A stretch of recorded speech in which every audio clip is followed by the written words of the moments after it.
committee, and things have happened. Well, it's been on recess and some good things. Yes. And the first is that we have new members, and I'd really like to take this, the first thing to do before we even get to the minutes from a year ago, is to introduce the new members and member to very, very soon be. This is Michael. Would you let them know who you are? Yeah, thank you, Brian. My name is Michael Marcotte. Excited to be on the cable board. I was happy to volunteer for the position. I think partly because I have been in public service for over 30 years, most of that as a journalist and as a managing journalist. I'm no longer a working journalist, but now I'm a journalism educator. So, you know, my experience with media partly informs why I'm here. And I think that I am also a consumer and an Xfinity customer. I've had my share of complaints. I think it's there is a burden of responsibility on the cable provider to a community like ours. They need to be held accountable, and I look forward to serving that role. Thank you, sir. Thank you, and welcome aboard.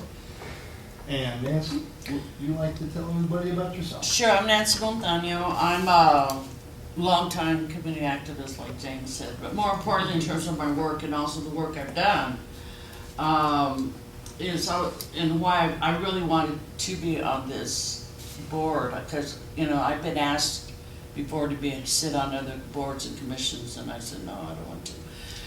But the reason I did on this is I'm a firm believer in I'm an anti-monopolist, first of all. I really believe that, you know, it's unfortunate that, you know, we only have one provider, you know, one cable provider. And the way it's turning out, in essence, we're beginning to have just one internet broadband provider, because everybody's really, Comcast is they have better internet, you know, than CenturyLink does. And I've been involved since early 90s in broadband and bringing information technologies to underserved communities in particular. I worked for the first nonprofit ISP in Taos. We were a nonprofit that brought the internet to northern New Mexico, and was real involved in, you know, in terms of last mile and really bringing broadband into our communities. And I was a part of the New Mexico Broadband Coalition back in 2000. And so I'm very interested in, the cable, and also in terms of public access television, and really seeing what does that mean, and what does the community want, and how do we approach it? You know, I was at City Council for 4 years, so I heard a lot of the debate and a lot of the, you know, about, you know, what was going on with the cable public TV, and so I'm interested in learning more and really finding out more. What does that mean? You know, what does it look like now, and what do we need to do to move forward on it? You know, and also how do we? I know that this franchise agreement has already been done. I wish I could have been on the board before this was done, because I would have had a lot of, you know, suggestions in terms of the agreement. But that's neither here nor there, and I think it's like 10 years or 15 years.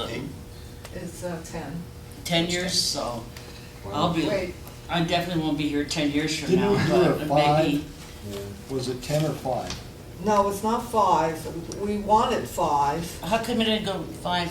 Well, we'll talk about that later. Agree to it. But I wish it would have been 5. That would have been really great. Yeah, and we stuff wish like that too. Right. So I think, you know, that I'm also a firm believer in community input and ensuring that the community is engaged in this process, and not just as consumers, in terms of they have complaints, et cetera, about, you know, the provider, but more importantly to, you know, more community input in the whole process, and how do we move forward on that. So I'm just really looking forward to it. Right now I can't vote, I'm just here listening, learning until I get finally appointed. So hopefully that'll be in August. I can tell you will have a good voice for us. All right. Yeah. And I do talk loud. All right, moving to Well, Brian, do action. you want to say a thing or two about the order? Well, sure, really quick, most of you know me, as I was here when they first resurrected the committee. So, I come from a long line of broadcast, in video production, in management, and that's still where I'm at. And, it's always been a pleasure to be part of this, and I too, believe in community input. And that's gonna be one of our jobs, to get more community input as to what we do and what we're hearing and what we wanna accomplish.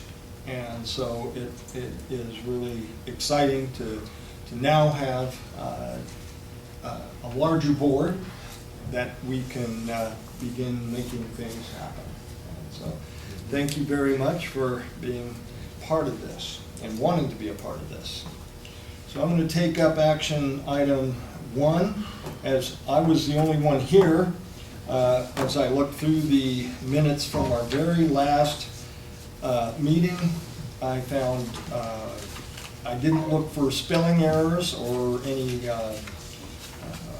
other type of errors in that respect. I did glance through all the parts we did, and I think that would be fine. So I approved the minutes from a year ago, pretty much a year ago. Is that all we need to do? Well, so Since no one then, can vote on it except me? No, I can vote. Can we Oh. actually have, but he Oh. wasn't here, so not having anybody I would here probably except. abstain. Yeah, you would have to abstain for the fact that we have. That's why I put on the agenda items, I put review of all the Review, 7 yeah. minutes rather than approval, because I wasn't sure if, Well, how could we, if it's not approved, it You never just happened? table it to the next meeting.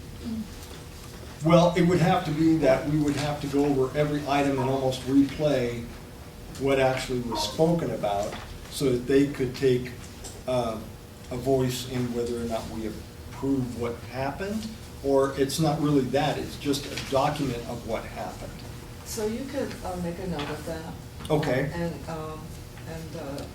that you're the only one present on the board today who was here on August 7th, 2018, and that you reviewed it and you approved it.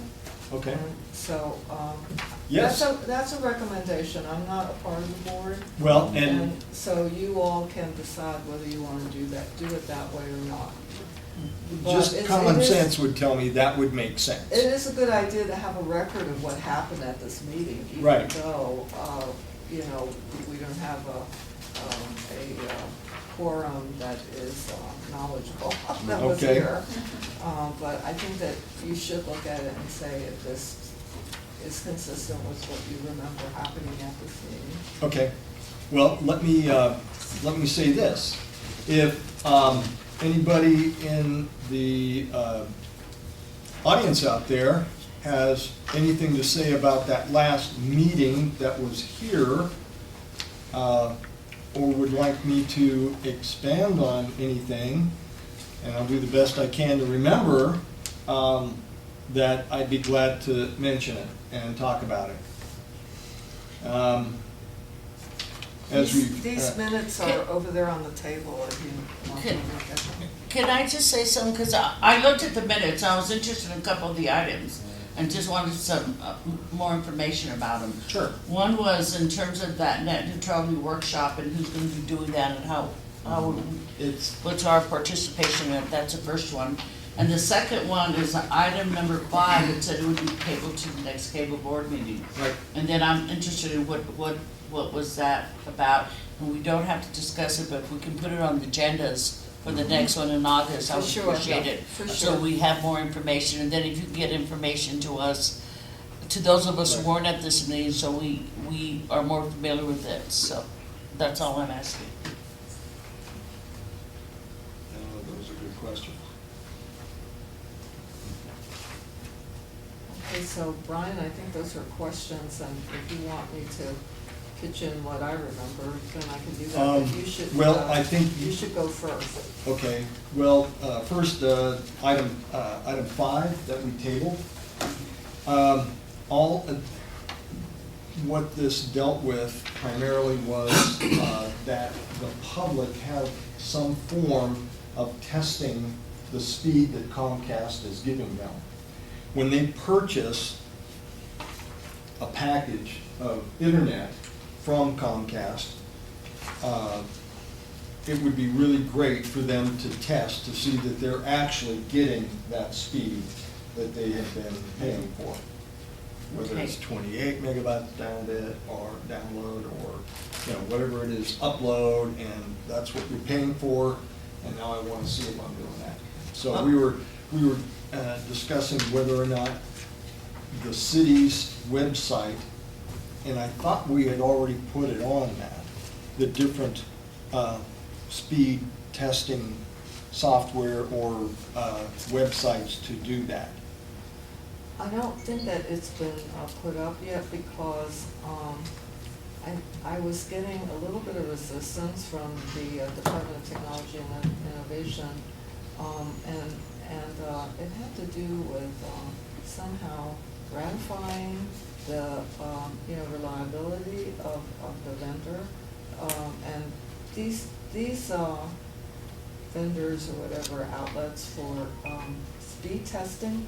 The ones that we looked at were free ones, you know, so they're certain, I would call them, I think that they were kind of public interest, so that they were doing it, you know, for the public good. And I need to talk with DTI a little bit more, and maybe some of the other lawyers that are more familiar with, you know, these kind of risk issues, and see if we can get that put up there. But Okay. we did locate some places online where, on the internet, where people can link and test their speed. So then I have a question about this, because when we're talking about, you know, my being on this board, and I was asking questions about the purpose of this board and what are our responsibilities and what we have, you know, authority over, right? My understanding is we don't have authority over Comcast's Correct. internet. Correct. May I answer that real quick? Mhm. Because that is exactly. And that's unfortunate, but That's go ahead. exactly what we need to do as a board, is to do a resolution, because we really have no power, but we Exactly. can enlighten the mayor and then anybody else that gets that information. Enlighten the mayor that we believe it would be the best interest that this board, and this is on my agenda for next meeting, Mhm. okay? That we look at doing a resolution to increase the authority to encompass internet, totally agree. okay? So, Brainer. it would think so, because TV and cable TV is this much now of Comcast. So, and it took, you saw how long it took us to get that squared away, if you've been watching any of the things or heard about what went on. It took them a long time to reach an agreement Yeah. between them, just Big on the agreement. cable, Yeah. yes, exactly. And that's some really great late night reading. And that's important, because anymore, you know, you can't separate telecommunications and cable. I Right. mean, you just can't anymore. Right. I mean, the reality is the technology is that, you know, internet, you know, broadband, which cable companies offer, right, are now offering, you know, television, right, and offering content, let's put it in that. Everything. Content. Yep. Well, the And cable that, is you providing know, the internet is even using the it right content away. providers for the public channels, I'm sure, are online as well. You know, for the public channels, you know, doing content online as well, so I think we really have to. I totally agree with that, and So- I'm really willing to do, you know, some research on how we can look at best practices throughout the country where they have been able to do that, is combine that, because that's important that we do that. Thank you. Same agreement? Okay. Oh, yeah, totally. Absolutely. Yeah. Okay, so that's the item 6 question you had. in regards to the workshop. Jane, can you kind of bring it back into memory Yeah. and just explain where we got and what happened? And I think that this would be a good place to also talk about how is it that the internet, besides common sense and the convergence of technology and our day-to-day lives, we know that internet and cable and telephone are all, together. That's a convergence. All the infrastructure is now, all these services are being launched off the same platforms now. Correct. Whereas in the old days, only Comcast did cable TV, and it didn't do phone service, and it didn't do internet, but now it does. It does all those three things. Same thing with the CenturyLink. In the old days, all they did was telephone, and now they have streaming, and of course they had DSL a long time ago, and streaming more recently, video. And so that's the convergence of technology. And the problem is, and I don't want to get too like politically, on the one side, but it's an example of, and I work for the government, but it's an example of regulation not keeping up with reality, right? And so, then, how do we end up talking about internet? When we were doing the Comcast negotiations, we did talk about internet.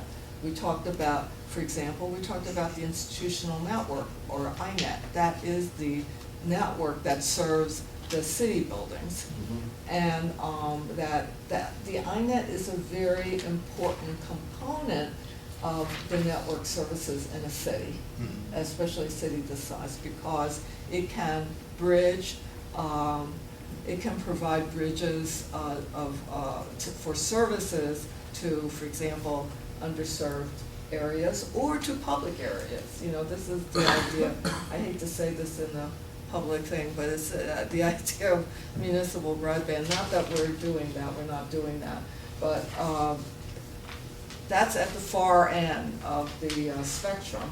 But in between, there are things like INET on the other side, and INETs that can provide internet service to central locations in the city, like a downtown area. And it can provide bridges to communities that are maybe near the downtown hub where the city is, but are underserved anyway because of, the nature of the community or whatever. And we talked about the internet through the INET. We also talked about the internet through one of the services of Comcast. They have a program called Internet Essentials. And so the city, the city has to give credit to other cities like Philadelphia, where they forced Comcast to negotiate on those internet essentials. It's not part of, okay, so we're saying that technology has converged, but the regulation is still, the tail on the dog, because the regulations and the statutes, first of all, we have to start with the federal statutes, the Telecommunications Act of 1996. It's separated between telecommunications and cable. So cable is under a separate set of statutes. Then when you look at the regulations, those are separate. And then when you look at how the city regulates, it's separate, because the federal government gives the city of Albuquerque, all cities, local governments, more authority when it comes to regulating cable TV than it does the telecommunications. And because over time, and in the statute itself, and over time the case law has developed that cable providers have to meet the cable-related community needs, cable-related community needs. So that's how this idea of public access came about. That's how the idea of institutional network came about. But in the 21st century, in this new millennium, the companies, the corporations are coming back very, very heavy and strong. And so now there's a pending rule, and actually the FCC is gonna vote on it on August 1st, that would cause the local government to take out of their franchise fees certain benefits that the local government is getting from Comcast. So one thing they're saying is, services, cable television services to the building, which we actually get at no cost. But we have an agreement, and I don't think that they're gonna make us pay for it. That's why we had a separate agreement, and hopefully, and this rule is gonna be voted on August 1st by the FCC, and it will probably be appealed. Of course, we're worried about the public access channels. The equipment and all that is capital, and that is in the Cable Act, that capital costs, for example, that are covered by the 44 cents and now 62 cents per subscriber per month, are not defined as franchise fees. So those will continue to be treated the way, they've always been treated, as a contribution to the city's capital needs related to PEG or the INET, related to public access or the INET. Big question is, can the public access channel space itself be monetized and considered a in-kind benefit that the city would then have to subtract from the franchise fees? And so the FCC has punted on that. It said in this proposed order, we do not have enough evidence to say that the public access channels are an in-kind benefit and not a capital benefit, a capital asset that Comcast is giving the city. And so, we don't know what's gonna happen, the political situations are volatile, but I think that that's good news. We don't know whether it's gonna be challenged right away by the cable providers, or whether they're just gonna try and do another rulemaking where this would be monetized, and then the city would have to subtract that value. May I rein you in just for a moment? Yeah. Because we've got to get right to the point that she was asking about before we go into the Comcast Right. information. Okay, And that is, what happened to the net neutrality? okay. All right, so then, so we did negotiate that, and I think I made the point clear. The point is clear that the cable ordinance, the Comcast ordinance, is only about cable television. But I think I got off track when I was explaining how the city of Albuquerque can still negotiate with Comcast on internet. Why? Because in other cities, Comcast has allowed that. And so does it allow the negotiations on INET? It has allowed negotiations on these internet essentials. And when it comes to net neutrality, they would not accept the language that we offered on net neutrality, which is the language that we are asking the telecom providers to sign on. And that is, they will not throttle or have data caps and things like that. Okay. Or prioritization. And so instead, what they were able to, what the city was able to get Comcast to agree on was that they would provide services that are commensurate with an 850 megahertz system. And and the reality is that Comcast doesn't throttle, but they do data caps. So that's how historically, now going to the minutes of August 7th, this is how we ended up talking back in last summer about net neutrality, because at that time we had that other language in there about no throttling, no prioritization. And net neutrality has at least two components. One is a First Amendment component, which is, that some of these providers actually don't allow content because they don't like it. And so some of like public knowledge and some of these public interest groups have verified that. They have monitored that and confirmed it. The other thing is another aspect of net neutrality is overcharging consumers. I'm sorry, Jane, I didn't need you to go into a whole explanation about net neutrality. What I wanted to know was that, Whether the workshop happened? yeah, the workshop, the and we're workshop gonna be doing didn't that and happen. stuff like that. I'm sorry, I didn't mean to get into a big old discussion of Yeah, so net neutrality. the net neutrality workshop didn't happen, because, and I actually pulled all the notices of meetings and the emails and all that. So what happened was, Giovanni Haccani, resigned right after this. He resigned, in September, and then the other member had trouble attending, right? Sandy was having trouble. Sandy was like, You know what, I'm gonna stop you, I'm sorry, I didn't even realize that it was said 2018, I thought you guys were having one in 2019. No, I this just is- realized this is these what are happened minutes from last year. Right. This is a hiatus. sorry. This has been a hiatus, and we have to. So you haven't met since then? We have Right. not met since right there. And there was Oh, actually a that's meeting. it. There's, And okay. so we had resignations, and then one time, Colleen was there, and there wasn't a quorum, I so didn't that was see the that very date. last meeting. Yeah. There wasn't even a quorum. I was here and. It was that only it. Brian.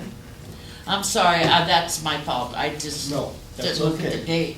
Understandable. I was like, So- oh, we're having one in September, that's what I Right. thought. But that's. Right, we set a date. Okay. It did not happen. So we can discuss that another time about maybe helping sponsor one, because I think because we don't have the authority, we have to be very careful in terms of how we approach, Yes. participating, and I think we can, suggest it and we can host it as Yeah. just an interest, but Exactly. Okay. And It's up to you know all. exactly what our responsibilities UNM are. was gonna be Yeah, a very gracious to do it, yeah, group to help us Yeah. do that. that's awesome, okay. Okay, so, with all that being said, hold your horses there, Jane. Okay. I know you're just biting your lip to finish all that stuff about Comcast. We're gonna get to it. Okay, All right. thank you, Brian. I so appreciate all this information, because she is a plethora of information for us. Okay, with that, let's slide into item 3, which is public comment. Now, I'd really like to, I know we've been away for a long time, so if you can hold your comments, thoughts, concerns, questions, and by the way, we don't really during the public comment need to answer No, I know, I understand. their comments or concerns, okay? We take notes and we can Right. discuss it amongst Right. ourselves on another day. So, with that being said, let me get the list of, You do the same thing, right, at most meetings, public comment. More or less. I think there were a little, the cable board's a little more informal. has everybody signed in that wants to, So we don't do the thing as rigidly. I'm sorry? We don't do. No, the- that's Oh, fine. yeah, you don't- Like not knowing it, but- That's all right, no We problem. don't do the 2-minute things or really. But just- everybody's mindful of people's time, right? There you go, that's as long as I left. Okay. Hey, 'Cause I have 7 Stephen, o'clock. would you like to say something?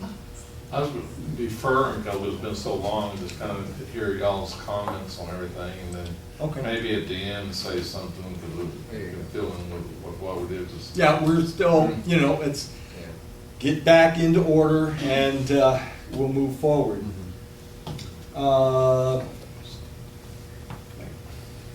Later, Adam and Proview. Yeah, Adam? Yeah, no, I think it was just a generic, like, let's see what has been said, so hold Okay. comment for now, yeah. Okay, yeah, there's a lot going on in that Sure. realm. That's kind of, that- we're just kind of here to find it out, I guess. You got it, yeah, and I'm sure there'll be lots of things we'll all have questions about. All right, Colin? Okay, Kat? I can't read that. Is that Colleen? Colleen, thank you, Colleen.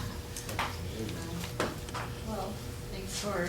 Come on down. Come on down. Colleen Gorman, Executive Director at Quote Unquote Now. I guess there was a couple things, and it's good to see you guys back. I was a little worried that the cable board had disappeared and gone away, and I was like, who's Again? gonna help us fight for our Well, it rights? was a wonderful vacation for Provide me, I oversight. don't know, yeah. Right, and I was a little concerned, yeah, thank you. I was a little concerned that you guys had met during the negotiations of the because I was like, where's the information? There's this void about what's going on with the franchise agreement and final. So I was concerned at that, that over the past year because I didn't know really what was going on. I think in the current contract, there was a couple of things I noticed, and especially with the new Supreme Court ruling that came out with Manhattan Neighborhood Network, and kind of how the free speech things were handled. And I read the Alliance for Community Media, they sent out a little thing on the actual ruling. Can you speak up a little bit? Okay, so I was, I read the ruling and then I read the contract for educational access with the content provider, which is quote unquote. And I don't know, I think there should be some discussion, and I'll bring it up with Hakeem, because the whole freedom of speech and the way that Manhattan Neighborhood Network was set up and how that went to the Supreme Court, and then the way that the city is trying to do stuff now, because I feel like the city is in terms of taking over, I don't know if they're taking over, but I was concerned about the fact that in the contract, it states that we would have to get permission from the city to do a production before we even started a production. And I felt as the group that's going to be running educational access, especially because we're not receiving any kind of funding support to do that, I felt like that kind of went into censorship, or could potentially go into censorship, maybe even if the administration changes. And if that was the case, I haven't, for Channel 26 or Channel 27, I think that particular point is an issue, because especially with Channel 27, I don't think that producers should have to get permission. Maybe if they're using city equipment, they can, get permission to use the equipment for whatever it is they're gonna do. But, and it should be on the channels, but I wasn't sure if down the way that would set up, say it's a Republican administration or a Democratic administration, whatever. There are some producers who might want to criticize the city. And if they're having to get permission from the city to do a production, well then where's that, how is that gonna end up? And I think with what happened with UPublic, from the stories that I've heard of people not being allowed to air their content because maybe they didn't have purple chairs, that censorship, I guess, of content is what I want to not ensure that doesn't happen. I know that that the city tries to stay away from that, but it was in the contract. And so all three, I don't know about 27, but it was in the 26th draft contract and the 27th draft contract. Colleen, can you tell me where that is in the agreement? So it's, right now I'm negotiating the contract with, for educational access, and I've been talking directly with Hakeem Bellamy. And, Oh, so you're not talking about this document? well, no, but it relates to that. And one of the things is the local origination, and I think at Access, it referred to the 1999 agreement, not the current agreement.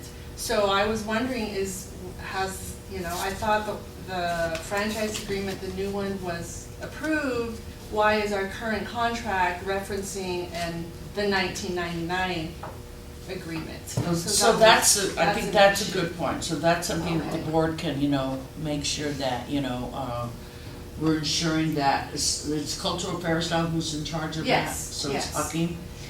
And, Okay, so then that way we know that they're referencing the Right. 1999 instead of the current one. right. Okay. And then I think the other thing I was wondering about was, I know that, I'm not sure what's going on with 27, I have no idea what's going on with 27, but I would like, as the educational access content provider, I would like, and I know that Proview is gonna be doing 26, and we're using the equipment that Access channel equipment, and Proview has additional equipment on their own. So I think that since 27 is not up, if content providers who are using the Access equipment, that'll be more than us. If we could actually also be authorized to, certify people to use Access television equipment. Because nobody's training anybody for public access now, and whenever that contract is awarded to whoever, I'm sure they want to hit the ground running, or they're going to end up in a position like me as an educational access person, trying to okay, I need to bring in content, and the best way to do it for all these hours of programming is live.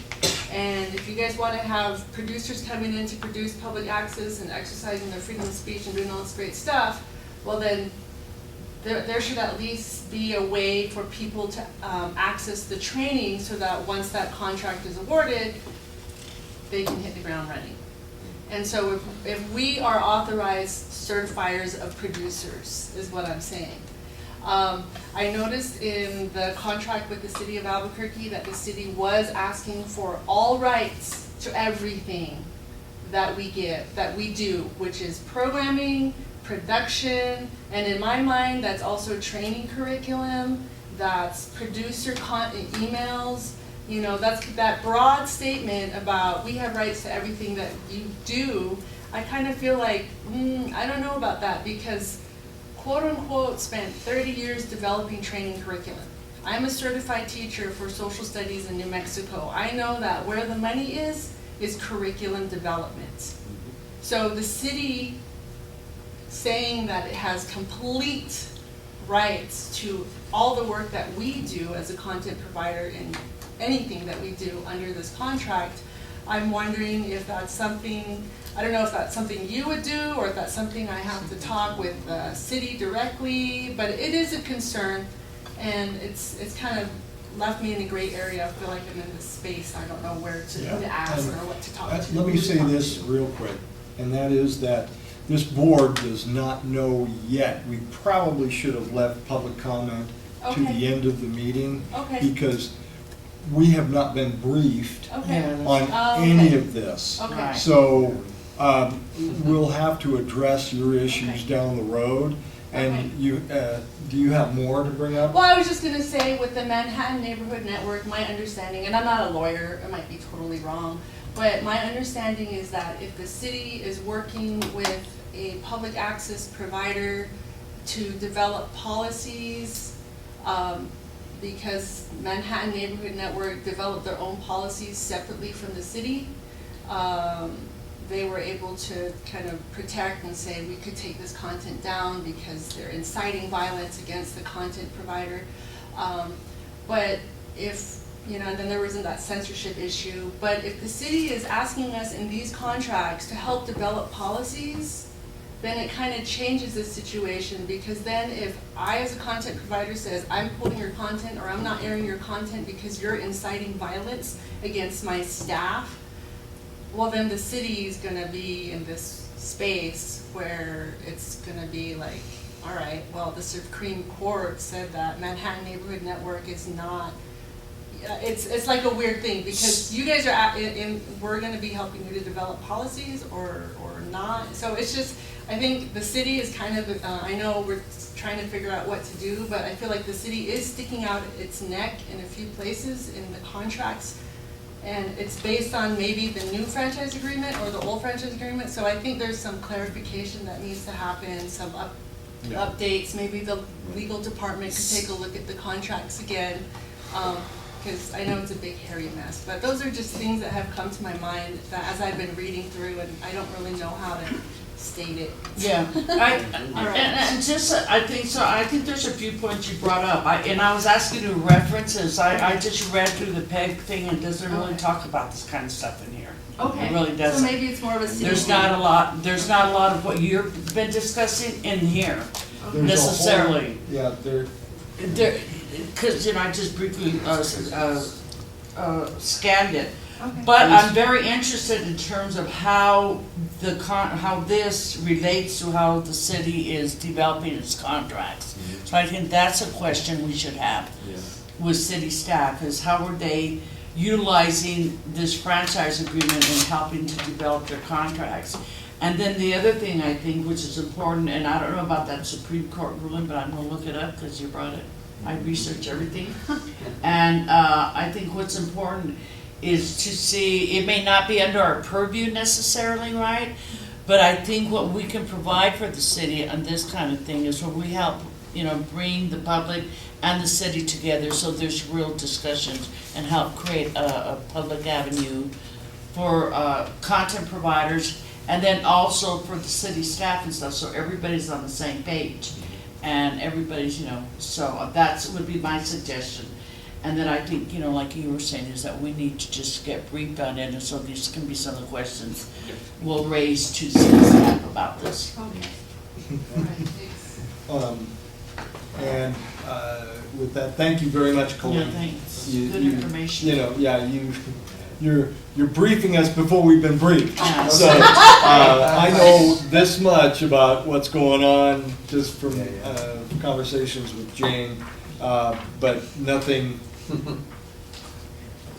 complete. So, we're hoping we're gonna get some of that in just a bit. But, that being said, Simon, do you wanna speak? Oh, wait till the end, thank you. Okay, well, I can't guarantee that there'll be something at the end, but if we can, I'll. Was there a time limit? We're gonna be leaving at a certain time? Okay. So you do or don't? I mean, I can't guarantee there'll be time at the end. I'll go ahead and say it, I find it, it's been over a year since this is, I know of somebody who, when I came to the prior meetings, we were always short, a board member. I know that there was a gentleman who offered his resume to city council, and he was never offered the job, and I know, are you people getting paid? No.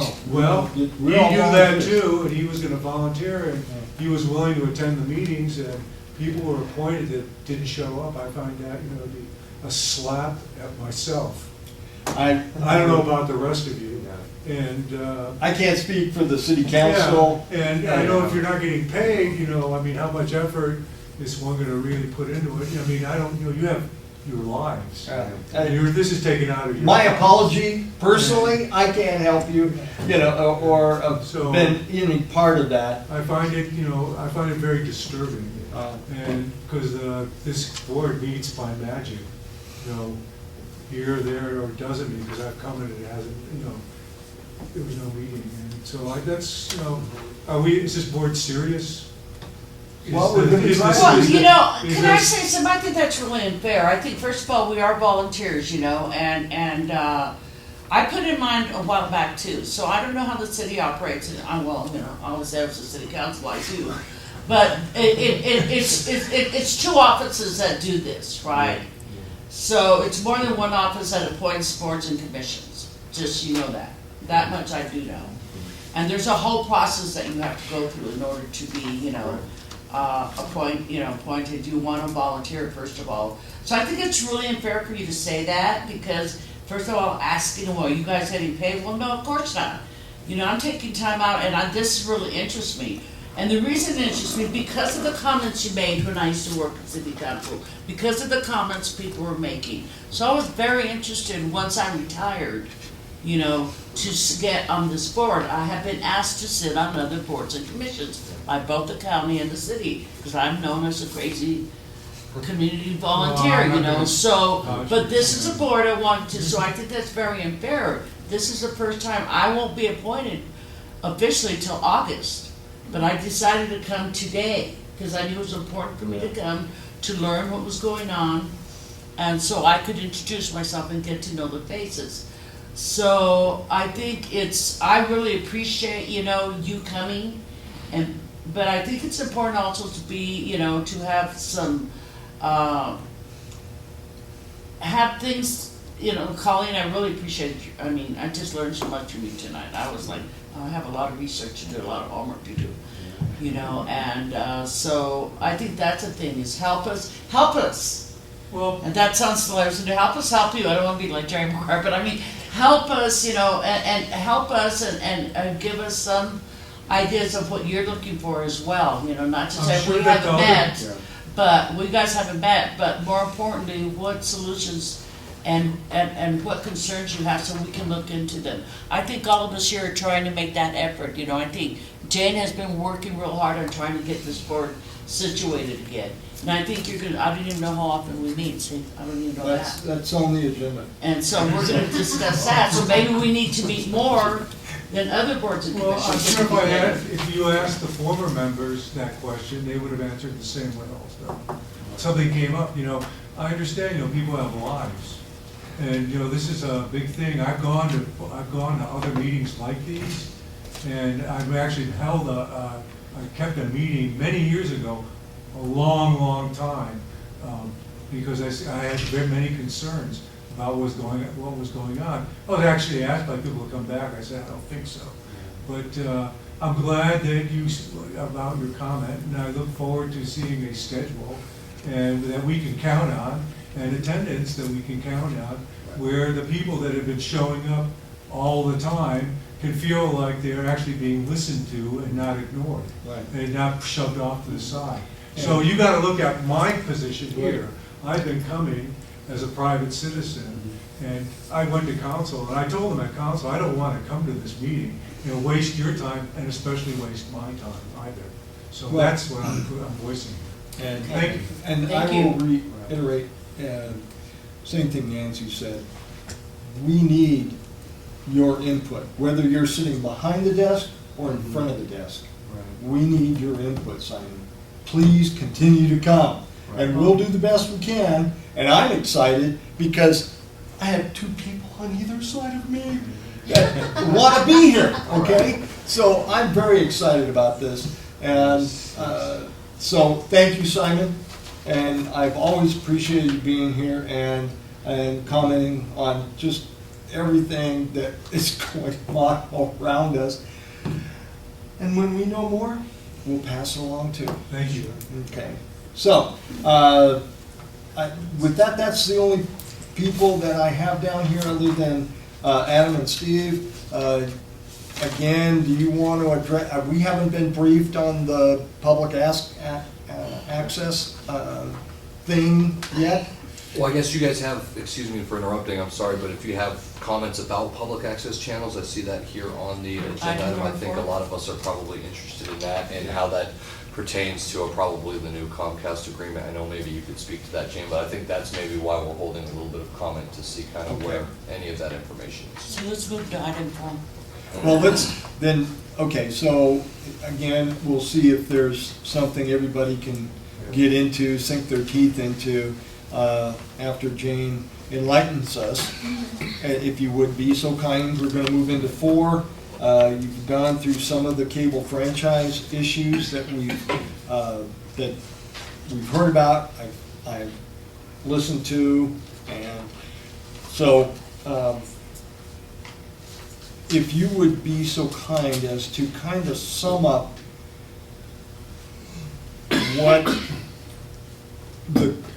what concessions that the city had to give up in that we were asking for that are in that paper there, that aren't in the paper, I guess, in the, what was accepted and approved by the council. Which paper? Well, don't we have He's talking the- about the franchise agreement. The If you get franchise real agreement? brief, if you can do brief on these three items, Mm-hmm. just give us an update real quick. Yeah, no, I can do, I can summarize this, but Okay. in terms of what paper are you talking about? Well, that was it, just the Oh. franchise Oh, agreement. okay. If you The can new tell us agreement, I guess. what, Yeah. what kind of concessions the city had to make finally to be able to get it approved by Comcast, and then the city approved whatever. Okay, so I think that the major concession was the city now has to pay for the access to Comcast backbone. So that's the fiber agreement. Can you All right, speak so up? the biggest concession is that the city now has to pay Comcast $18,000 a month for access to its backbone for the institutional network. And, you know, you've heard it called iNet. So the iNet is the fiber that connects all the city buildings. Right. And until this agreement, the city connected all its buildings. The city paid for the fiber, you know, and paid for the installation of the fiber, paid for all the, you know, the servers and all the network equipment. But in terms of getting access to Comcast backbone, it did not pay. So there's a fiber agreement that's attached as Exhibit C to this Comcast, and now the city will be paying $18,000 a month for that access. That's the fiber agreement. But this is connected to what I was, I mentioned, you know, kind of briefly about that FCC order. Access to iNet would be one of those benefits that the city would have to subtract from its franchise fee if FCC approves this proposed rule. Okay, so my question on that, then, well, why did the city agree with that if the FCC rule hasn't happened? Because the FCC rule is going to happen because everything that the industry has wanted has gone through, and we negotiated So, this. so that was the after- legal advice given? No, the team was made up of me, a lawyer, and Nan Winter, who's a lawyer, but the other people on the team were not lawyers, you know, these are policy decisions. And the other thing is that the reason that the city gave in on that is because cities everywhere are doing the same thing. And there are very few cities now who are getting access to the backbone for free. And so, you know, we looked at 20 different ordinances at least in detail before, you know, so we didn't do this in bubble. No, I understand that. And so that's another reason. And Comcast came to the city in May of 2017 wanting a managed services agreement. And so we said no to that immediately and said that, you know, I don't know, what do you call that, gold plating? You're trying to get money out of the city for services that the city doesn't need. And so managed services is a product that cable providers are you know, pushing because, I don't know, technology companies do this all the time. You know, IBM did this, and they moved from hardware products more to service products. Right. And so this is all over. Like if you do a Wikipedia, which I did when we were doing negotiations, managed services, it's a Wikipedia topic. It is something that is almost like Kleenex, you know, it's something that the industry is pushing the customers to buy. And so we were able to fight that one off. And then the other thing that we got in return for the fiber agreement is clear ownership of the part of the institutional network that the city actually paid for. And that is worth $2 million. And without that fiber agreement, and this is why we weren't able to vote on, or that we weren't able to give it to council to vote on it in December, because as of December, Comcast was still insisting that they owned that last mile after the city paid $2 million for it. So there were a lot of, kind of issues that were kind of, entailed in that fiber agreement. And when we briefed the councilors, we explained that it was really important that the city get that ownership. And again, without this fiber agreement, it was up in the air, because INET started before there was municipal broadband, before there were networks, before there were private networks, back in, I would dare say that back in 1997, the rule about the unis, the unbundled network elements, was still, the law of the land. That the incumbents like CenturyLink and AT&T and Verizon, they owned all the last mile. They owned all these networks, and the federal government said back in 1996, 1997, which is when. Well, this one was negotiated, the prior one was negotiated in 2002. The federal government told the incumbents, you have to lease out your network in unbundled network elements. And that went on for about 10 years. And so people really didn't think about private networks, or networks that were owned by other entities other than the incumbents, whether they're cable incumbents or telecom CenturyLink type incumbents. And so now, 15 years later, they're still thinking, we own all this. Comcast is still thinking, we own all this. But they didn't pay for it. They didn't pay for it, but they still said we owned it. And I'll tell you, they were saying, it was said around the table, well, this is like a electricity line extension. Yeah, the customers have to pay for the line extensions, but the utility still owns it. We said, no, that's not the history of telecom. Yes, it's true for PNM, that's true on a line extension. Customers have to pay, they have to share, allocate the cost of the line extension, but the PNM still owns all the network, all the transmission and generation distribution system, they own it. But in telecom, after 1996, that changed, because first of all, the incumbents had to lease, and then secondly, after that, the feds gave up and they said, well, we're not going to make you do that anymore. And so then the CLECs, the competitive local exchange carriers, started building those local loops, and that's exactly what we said to Comcast. Yes, we paid for it and we own it. It's not a line extension. And so that is something else that we had to get. And they said, oh yeah, you're the only, Chris, this is posturing. I did not research this. But Comcast said, you're one of 2 cities that owns the last mile. And so this is why, yeah. And they fought that. We fought them for 2 months on that. And this is one of the reasons why, and then meanwhile DTI is investigating the price of the 18,000 and DTI is one of the city that's a department. technology and innovation. They researched the price and they said that was a very good price. And so, to answer your question, that is what was going on when the city agreed to the fiber agreement. Okay, so All right, we so- gave up that.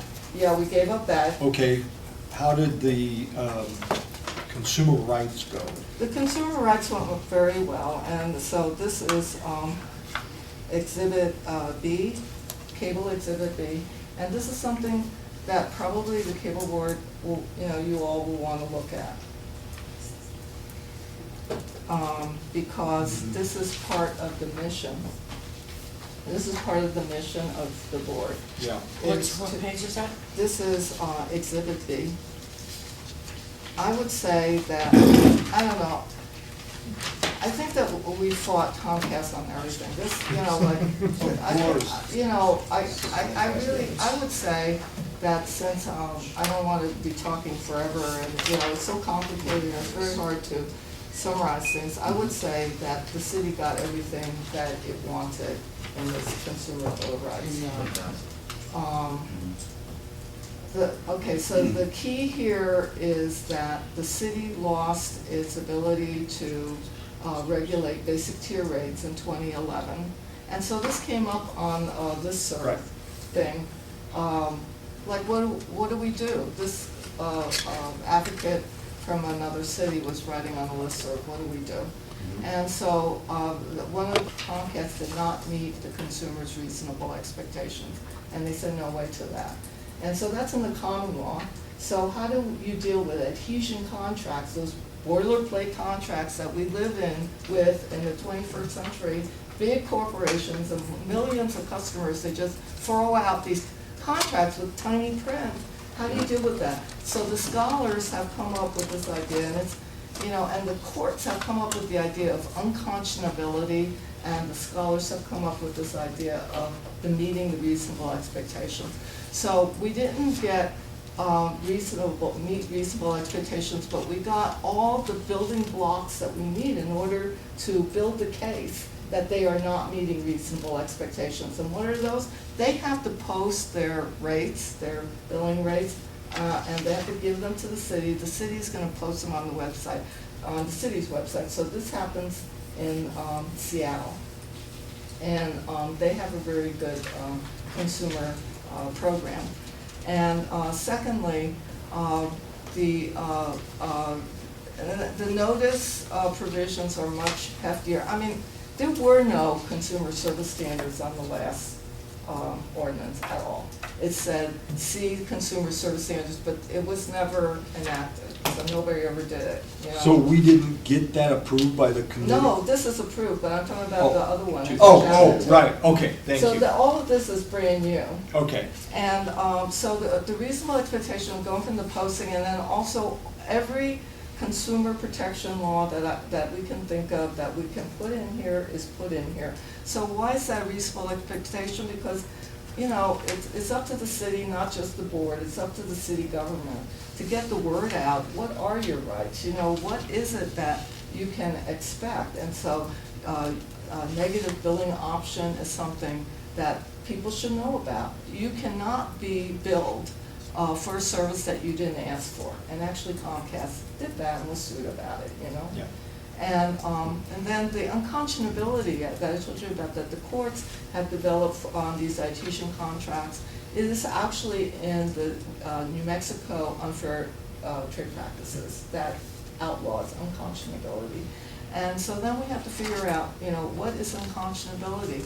Is it something like signing up for Comcast and, you know, having them raise your rates after 2 months, you know, something like that. And so I'll tell you, just to give you an idea, that in New Mexico, when a person goes to a nursing home and signs a contract and they put in binding arbitration, and then they force that person to do binding arbitration, that is unconscionable.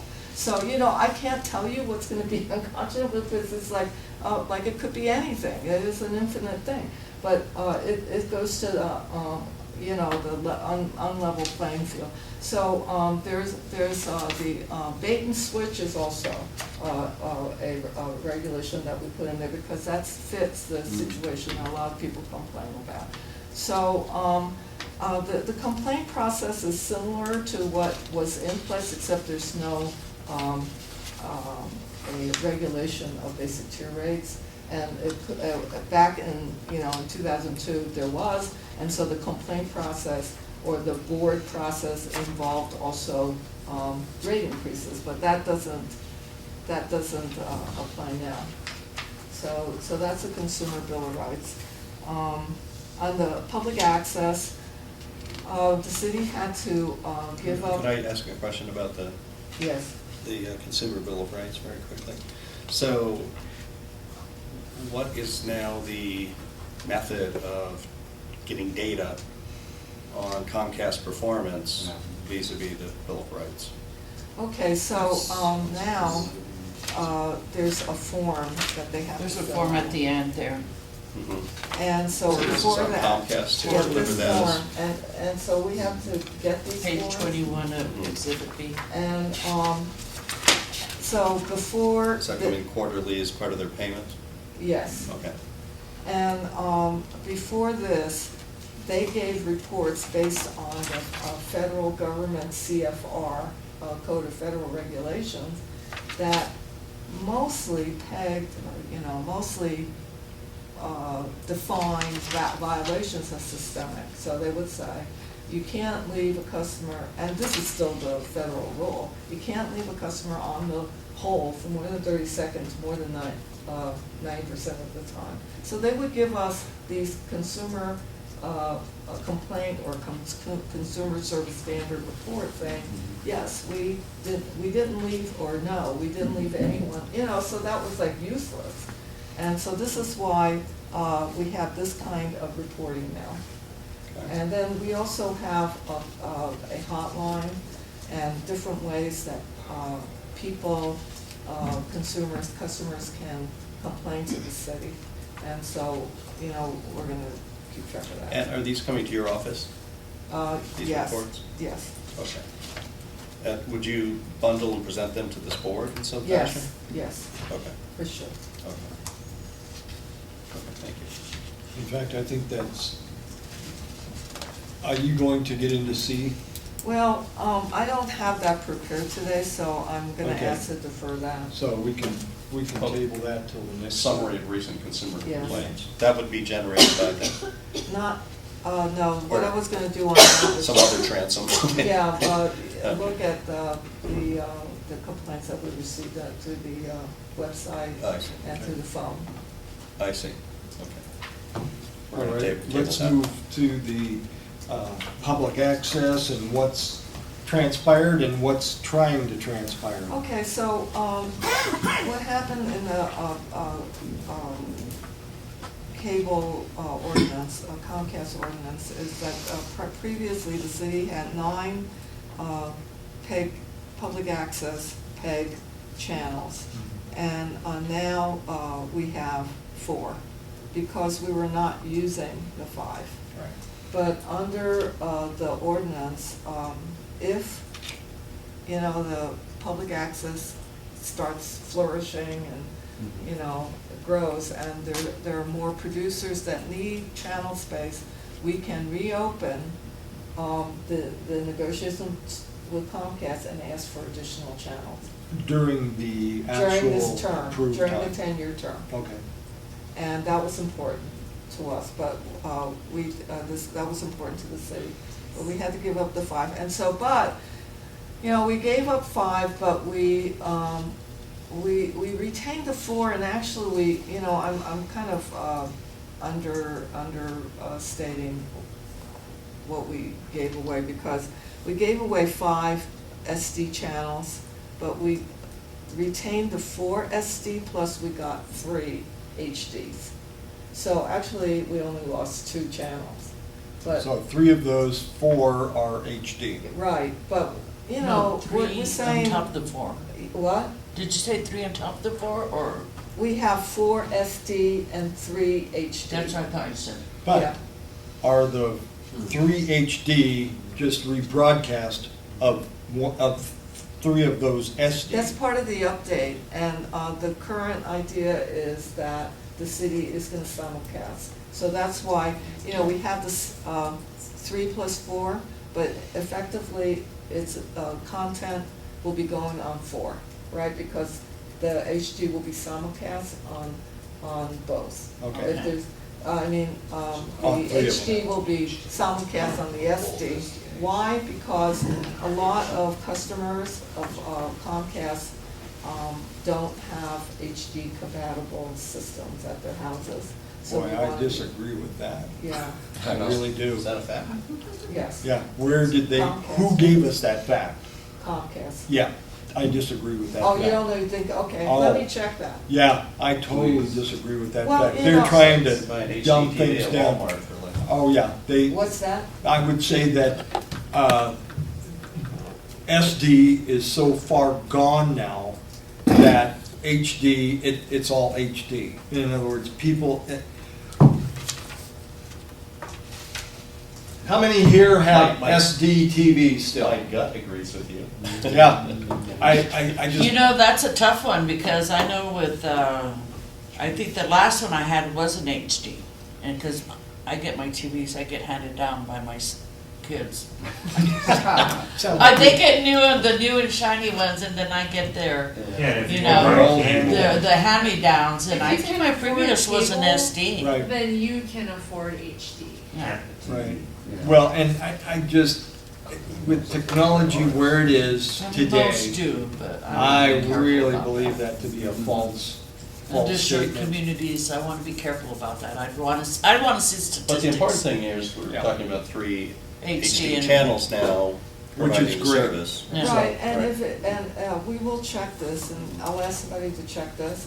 And if it's true, Brian, then of course that gives the city more channel capacity, because then we don't have to simulcast. And, you know, you free up those 3 HD channels that Right. have their own content, Right. not the same. So then we have 7, we only gave up 2. Yeah, So, that's what's up on the Comcast deal. In terms of the contract, I have to say that I used to know more about the public access contracts because the legal department used to supervise them. And so that's how I got to know UPublic and Proview. But when the new administration, they're not new anymore, when Keller administration came into office, the supervision of public access is now with cultural services, which makes a lot of sense because they're also responsible for government TV. So the public access, local origination, government TV are all being supervised by cultural services. Now, you know, being part of the city government and because I provide, you know, legal support, I know that the cultural services, the city government, is working very hard to transfer the broadcasts of all public access from a contractor to the city government. So that there would no longer be like a UPublic or quote unquote, but that the city then would be soliciting producers for content, and then the city government would upload those on the public access channel. So that's the new paradigm. okay, so can I jump in real fast? You know my feeling on that. We had a discussion. And I would like to know who came up with that concept, that the city would take on becoming a broadcaster with those many channels, and the responsibility of broadcasting. I would really appreciate to have that person that made that decision, or the people that made that decision, come before the board and explain to us how they have experience in broadcasting. And more importantly, does it speak to the intent of, you know, the public Public- access channels? Public You access, know, and- exactly. I mean, that's the key thing here, you know, public access, you know. Public means public, not necessarily, you know. Okay, so I Municipal. will find out if I Right. can get somebody from cultural services to come to this next meeting. It would What's be the- very nice to have someone They're that, considering it, right? They're not, is this a done deal? is this a done deal? This is a done deal. This is the way, that's why I brought up the contract. It's a done deal? Well, as Well, I as far as we, I as speak to what Jane was talking about is the city's soliciting. Could you speak up? Soliciting content producers, that's what the city's doing right now. Proview Networks is an example of that. We are not a contract winner, nobody won the contract, but we were solicited as a contract or a producer right now. So we're producing content for the city, but we are not a contract holder in any way. We're supposed to build And you 15 came under hours. when it was, you public contracted with you? They Or were- you they're separate? Proview. Well, that is a tricky situation. In no way are we affiliated with you. Well, I know you're Public, not right? affiliated with them. No, So I yeah, know. we were a They started subcontractor with us, for with you Proview. public, basically to fulfill hours for production for the Yeah. city. Yeah, they So were- that's Okay, a that's what I'm subcontract. saying, There you go. you public, they'll contracted with you to be a There you go, content yeah. provider. No, I knew you weren't you public, I Okay. understood that, okay. So what's the state of your negotiations with the city? So we just fulfilled the contract just this last week. It's and not completed yet, though, but it's. because of, I think, the new cable franchise agreement has to be put in there, because it references the old cable franchise agreement. So right now, our agreement is to produce 15 hours a week for the city for production. That can go on to basically channel 26 or 27 now. This is tricky because the servers that we've been accessing and running Comcast channel 26 for the last 3 years, while the servers that are currently there are supposed to be switched out. HD, as Jane suggests now, is going to change some things. And the city, and I say the city, I mean Cultural Services, plans to hub end that here in this building in Cultural Services where content will have to be delivered. We do not know how that works. Right now, we're just kind of business as usual and using the current server at 519 Central, which is a city-owned building, that we are kind of operating Right, 'cause as... that's where it was at, right? We're almost like this gray area middle ground where, we're not too sure, but as of now, we're signing a contract, or in the middle of it, right, Steve, we can say with Cultural Services for 15 hours, to produce 15 hours a week. 19 Or 19 hours a week for the city. Are they prescribing the content or is it just the number of hours? Number of hours. Yeah. So we build the content for them, 19 minimal hours. Right now, there are nobody else producing hours, so we were producing actually a lot more than 19 hours, but that's... So now your questions make sense. Right. Yeah, there you go. In terms Now of you what's kinda going caught up on with it. now, see, now it kind of connected the dots here when you said that about cultural affairs. So then we have to, I agree, we need to, I think they need to I come think to us and the question explain is this the process future and how, of how what it's, their main public plan access. is for public access and local origination. I don't think they have really a game plan right now for just the way, because we ask questions when we're doing a So they're, contract. And they don't really, in fact, I talked with Colleen, like some things she's asking, we just wrote it in our contract and made them sign it. Or we were sure that, all right, forget all the legal language. so on it, they're just changing it, but they really don't know what they're doing. That's Sounds my like- agreement. We're the dark in a lot of the directions. Well, that's probably No, not I fair. can't agree with that, because, obviously I work for the city and I'm in the legal department. But I'm not gonna address the details of what's going on, because as I said, the legal department is not monitoring, although there's a different attorney, just so you know, doing those contracts, so there's a different attorney, not me.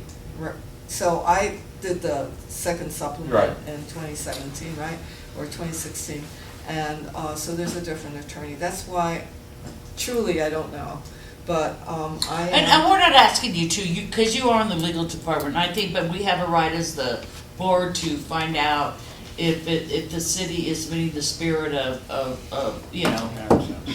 public access, what does that mean? And I think it's a discussion we need to have, the Yeah. community and the city, everybody needs to have And I an think open that's what we'll discussion, wait- what does that mean? Because, if the city's going to be doing this, how are they going to guarantee free speech, right? The issue you raised, right? And I think that's very important, because that's what public access is about, And right? maybe Jane wasn't the person to give the briefing on the public access channels because you The Yeah, information. no, have the and- information. so Right. maybe that's I what- put that down there because part of the cable board's mission is to make recommendations to the mayor and council for the best use of the public See, access, that's right, education, exactly. and government channels of the cable television system. Okay. This is in the current cable board ordinance. Yeah. And so I was going to give you the information that I have, being in the legal department and, being somewhat involved but not completely. I'm not in the core team.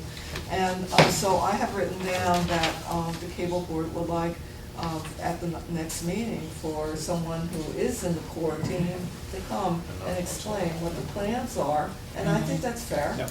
I And, think that would be Yeah, wonderful. yeah. And I'm sure that we would have a larger audience that would love to hear that too. Yeah, And that's gonna be a big, we need to express somehow to the public how important it is. that is very important. Right, and I would say just one thing, and I know that this is, I have to say because it's almost counterintuitive, but the city decided that given the history of public access in the city of Albuquerque and how contentious it's been, that the city department, city government could do a better job of bringing in a bigger, more diverse group of producers. I think that that's driving that decision. I think I can say that pretty confidently, even though I'm not in the court. That's what they want us to, that's why they're doing what they're doing. Yes, They think they can do it better. better, yes. And,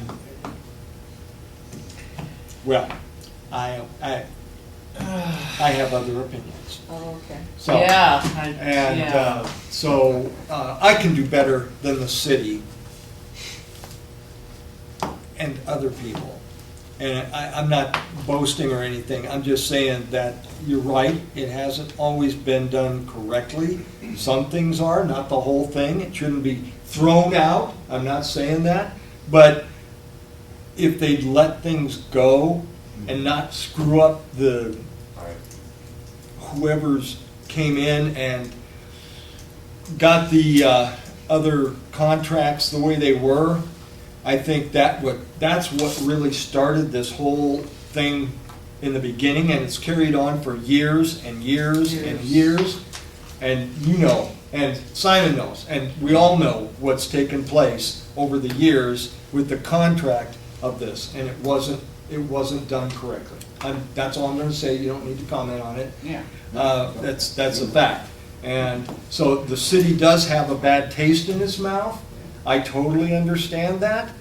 But they need somebody that's in power that can do a good job at that. And if this person is not qualified or has not been in broadcasting to know what it takes to get programming, what it takes to get producers, what it takes to be able to put the programming out, and the equipment needed, and the training for the people. Right. Preach. There's- 7 years ago. Okay, I'm sorry, Mr. Chair, I'm sorry, guys, I have to leave, I have another meeting, I had pushed it back as it was till 7 for this meeting. You pay the parking But- at 7, so.